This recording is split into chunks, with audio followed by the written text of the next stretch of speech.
Leader Hangout. My name's Chad. Today we're going to learn how to tune drums. I've asked a friend of mine named Aaron Lord to come in and help me tune the drums here at our church, and he's agreed to be on camera and show his method on how he does his thing, and I know it's going to be great. I may be coming in doing some voiceover just in case the audio is bad or anything, because I'm going to be filming him down in our auditorium actually while we are tuning our drums for real. So go with us, learn how to tune drums with us. The main thing to remember is that it's a method, and you can kind of change things as you see fit based on your drums and based on your current setup. So without further ado, let's go down to the auditorium, meet Aaron, and learn how to tune some drums. All right, come on.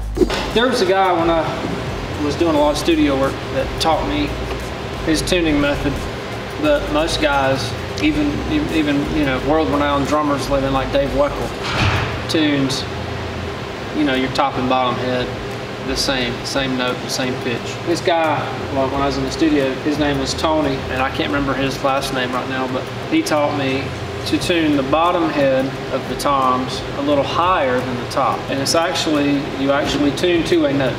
Now, technically, you're supposed to tap with your finger, but usually I just do it with the key. And you can kind of dent the head a little bit by doing that. And if you do it too hard, you can dent the bearing edges. So, and the reason I put my finger right here in the middle of the head is to prevent crosstalk. And you don't bear down. I mean, you just place your finger in the head. And once you get one, you can kind of just go back and forth to that one. At the beginning of the video, it started raining super hard, so you couldn't really hear much of what Aaron was saying, and we had to keep going. So I'm going to explain it right now. What Aaron is doing is tuning the bottom head about 1/4 above the top head note. So on a piano, that's 5 half steps from your starting note. Specifically for us, the bottom head is going to be a G, and the top head will end up being a D. It's going to sound a little weird at first. And sometimes, even though you do that one, once you get the top head on, you might not get it perfect the first time. More than likely, you're not going to get it perfect at all. It's just something that it comes with practice.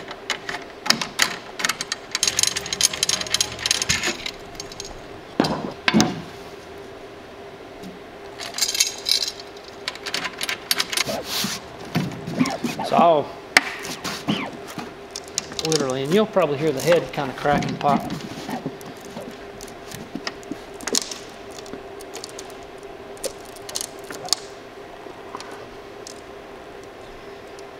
I saw the guy do this first time. I was like, dude, what are you doing? It's like, you're gonna break the head. You want to get these where they glued it and that loosen up. So when you're tuning, it's gonna sit right on that bearing edge the way it needs to.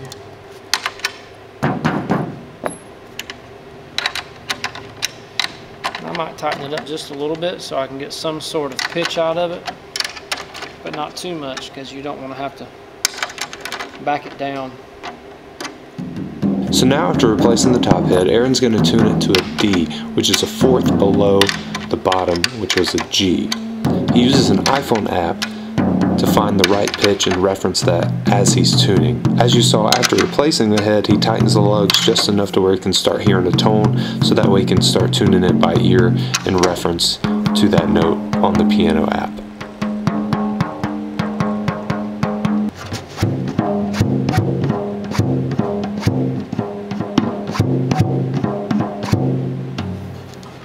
A lot of times I'll go back and forth and make sure they're pretty close.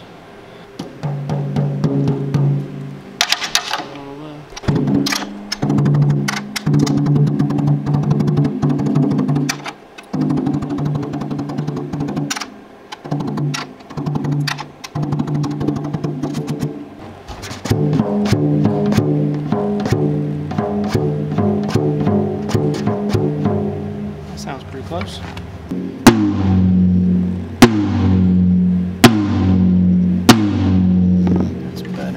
Getting there. Sometimes it's just one lug that is slightly off.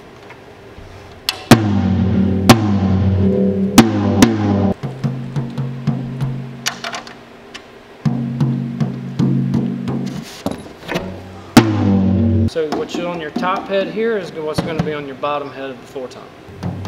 As for the floor tom, the bottom of the floor tom is going to be the same note as the top head on your high tom or the tom right before you tune the floor tom.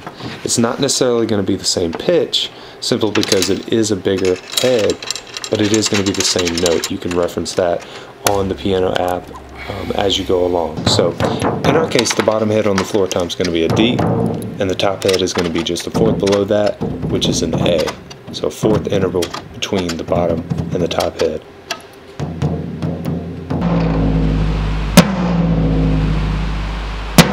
Nice resonance.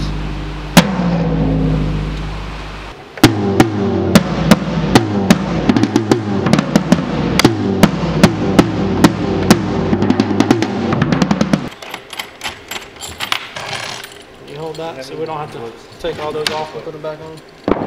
We want to make sure this really, because it can get lopsided if you're not careful on the kick drum. Yeah. So make sure that it's actually, because if you get it lopsided, you know, you can have, you know, the hoop's going to be up higher on one side than it is the other. Mm-hmm. So the kick drum is a little bit tricky to make sure that the bass hoop, let's rotate this. Oh yeah, that little thing. Yep. Put that back on the bottom. And we'll just finger tighten these.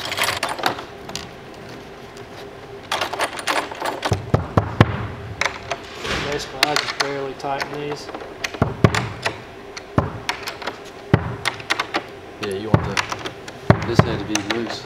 Yeah, I like this head to be looser. And we can tweak it if we need to.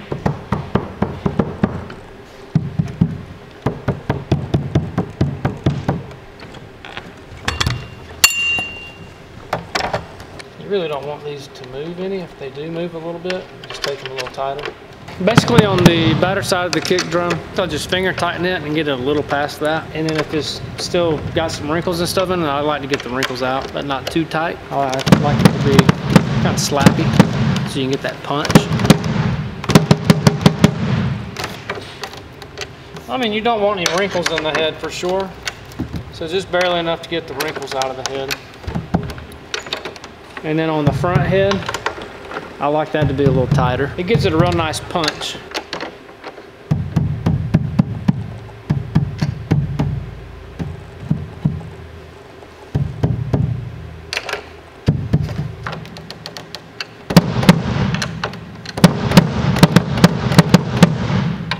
How's that sound out there?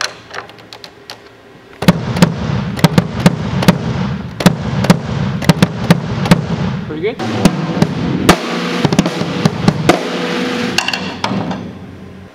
Let's loosen this. What kind of snare is this? This is a PEV. Okay.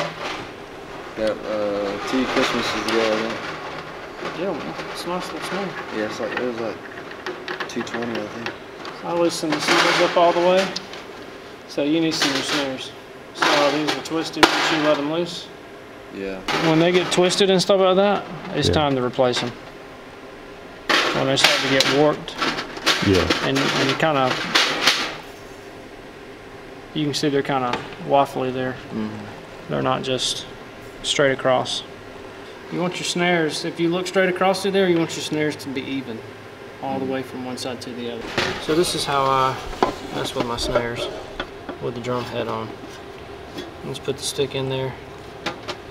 Mainly when I'm tuning the bottom head, I'll put the stick in there so you're not having to play, you know, hear the snares. Yeah. Now me, I like, this is just me personally, I like to crank down the bottom head on the snare.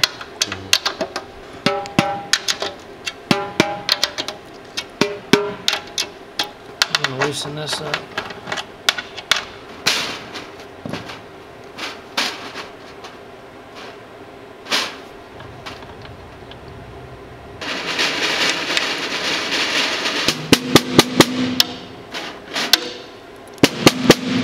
We'll leave them there for now.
Really, I was just hearing just a slight overtone on the bottom head, and it wasn't really where it was dropping like boom, you know, when you hit the drum, but it was just a slight, when you would hit it, you would just kind of have this slight ring at the end of it.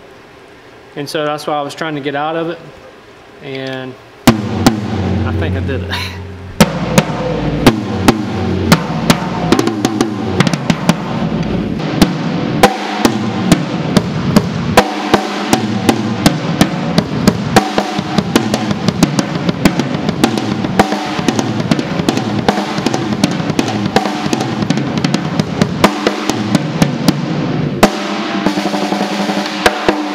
Good now.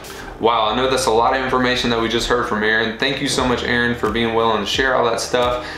If you're like me, you know, it may seem overwhelming. It is a lot, but the only way we're gonna get better is to actually try and actually grab a drum kit and try to tune it, or at least one drum or a snare or something like that, and use his method and make something happen. And we're just gonna get better the more we do it. Thank you so much for watching this video. If you have any questions, I'll get them over to Aaron as soon as I can and get back to you in the comments below. Subscribe if you're not already to stay up to date on what's going on here at Worship Leader Hangout, and join our community. And remember, great worship leaders are always learning. I'll see you in the next episode.